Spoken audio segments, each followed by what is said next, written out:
डर और रहस्य से मिलकर बनी कहानी में आप सभी का स्वागत है। मित्रों, मेरा नाम मनीष व्यास है और मैं जयपुर का रहने वाला हूँ। मैं चॉकलेट बेचने वाली एजेंसी के लिए सेल्स एजेंट के तौर पर काम करता था। दिन भर में मुझे 30 से 50 किलोमीटर ट्रैवल करना पड़ता था और अलग अलग लोगों से मिलकर हमारी प्रोडक्ट के ऑर्डर लेने होते थे और माल पहुंचाना होता था। कभी कभी एजेंसी का मालिक मुझे बाइक दे देता और कभी कभी रिक्शे का भाड़ा दे देता। 3 महीने पहले एक ऐसे ही भयानक भूत से मेरा सामना हुआ। तब से मैंने खौफ और डर के मारे बिस्तर पकड़ लिया है। हुआ यह था कि रोज़ की तरह सुबह में कैलकुलेटर और ग्राहकों की लिस्ट लेकर बस स्टैंड पर ऑटो रिक्शा का इंतज़ार करने लगा। कुछ देर बाद पुराना ऑटो रिक्शा मेरे पास आकर रुका। मैंने देखा उसके अंदर सफ़ेद कपड़ों वाला, घुंघराले लंबे बालों वाला, काला सा अधेड़ उम्र का इंसान बैठा था। रिक्शे वाले ने मुझसे पूछा, कहाँ जाना है? मैंने उससे कहा कि 4 घंटे का काम है और 10 से 15 जगह पर रुकना होगा। वह बोला, ठीक है, बैठ जाओ। मैं बैठ तो गया, पर कुछ अजीब महसूस हो रहा था, जैसे कोई मुझे रोक रहा हो, उसके साथ जाने से मना कर रहा हो। उसने ऑटो रिक्शा चलाना शुरू किया। ऑडियो टेप बजने लगा।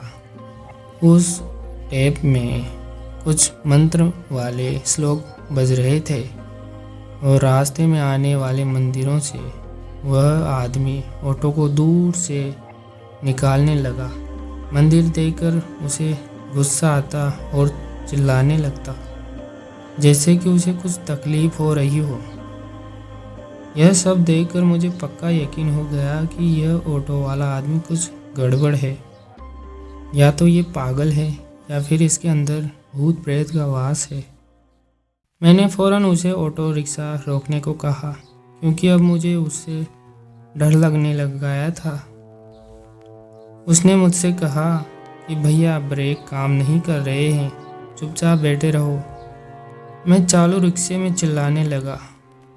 वह इंसान पागलों की तरह ज़ोर से हंसने लगा और फिर वह पूरी तरह से अपनी मुंडी 180 डिग्री घुमाकर मुझे घूरने लगा और बोला, चिल्लाओ मत, चिल्लाओगे तो मैं तुम्हें अपनी दुनिया में लेकर चला जाऊंगा।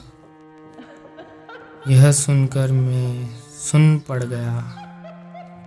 मेरी ज़बान हलक से नीचे उतर नहीं पाई।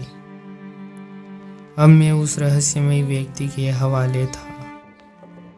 वह मुझे घंटों तक सुनसान रास्तों पर ऑटो रिक्शा में घुमाता रहा और अचानक ऑटो रिक्शा रोककर मेरी ओर घूमा और बोला, तुम जैसे ठंडे खून वाले इंसान का मैं क्या करूँगा? तुम मेरे किसी काम के नहीं। उतर के भाग जाओ यहाँ से। मेरे ऑटो से उतरो, वरना मैं तुझे यहीं निगल जाऊँगा। मैं उस ऑटो रिक्शा से भाग जाना चाहता था, पर मेरे पैर जैसे जम से गए थे और सांसें थम सी गई थी। एक लकवाग्रस्त इंसान की तरह मैं वहीं लाचार बैठकर डरे जा रहा था और उसे सुने जा रहा था। उसने फिर गुस्से चिल्लाते हुए अंगूठियों से भरा हुआ पंजा मेरे सिर पर दे मारा और मैं किसी गेंद की भांति उछलकर रोड पर जा गिरा और बेसुध हो गया। जब मेरी आंख खुली तो वहीं उसी ऑटो रिक्शा के पास फुटपाथ पर पड़ा हुआ था। अपनी घड़ी देखी तो दोपहर के 12 बज चुके थे और बस स्टैंड पर खड़े लोग नफरत और धिक्कार भरी नज़रों से मेरी ओर देखे जा रहे थे, जैसे मैं कोई शराबी हूँ और दारू पीकर रोड पर गिरा पड़ा हूँ। मुझ में उठने तक की शक्ति नहीं थी। मैंने लेटे लेटे ही अपने दोस्त को फ़ोन करके मदद के लिए बुलाया।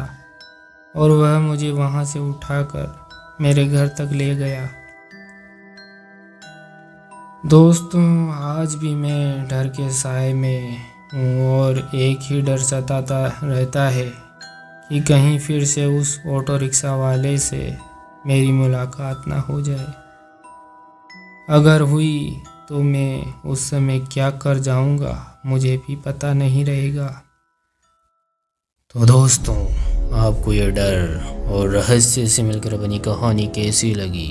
अच्छी लगी तो लाइक शेयर सब्सक्राइब ज़रूर करें। मिलते हैं नेक्स्ट वीडियो में, तब तक के लिए डरते रहिए।